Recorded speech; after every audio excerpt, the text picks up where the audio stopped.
Ouais, il vient de m'arriver quelque chose d'un peu fou, c'est que en fait, j'étais tout simplement en train d'interviewer les migrants depuis tout à l'heure, et il y a une dame du coup qui travaille pour l'Union européenne qui est venue me voir en m'expliquant que j'avais pas le droit de filmer les visages de ces migrants-là. Et pourquoi? Parce qu'elle me dit que en fait, beaucoup sont en procédure de visa parce qu'ils viennent de zones de guerre. Depuis le début, vous l'avez vu, les personnes souvent qui parlent francophone, les personnes francophones disent qu'elles viennent, qu'elles ne fuient pas la guerre, mais qu'elles viennent pour des raisons économiques. Et quel est l'argument de cette dame? Elle me dit oui, mais le problème derrière, c'est que lorsqu'on va instruire leur demande de visa, l'ambassade, eh bien, elle va voir le screenshot de votre vidéo et ils vont dire mais vous avez dit à un journaliste que vous veniez pas pour fuir la guerre, mais que vous veniez d'abord pour des raisons économiques, donc nous vous donnons pas ce visa. Et donc je trouve ça assez scandaleux en fait.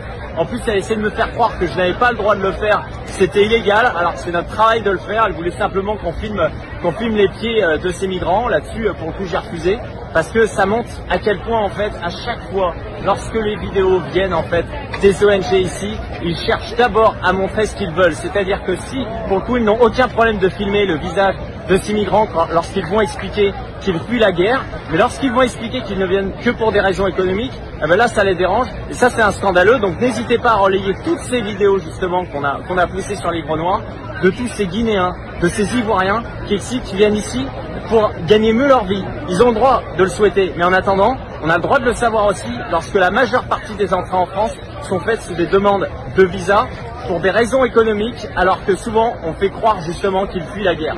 À très vite.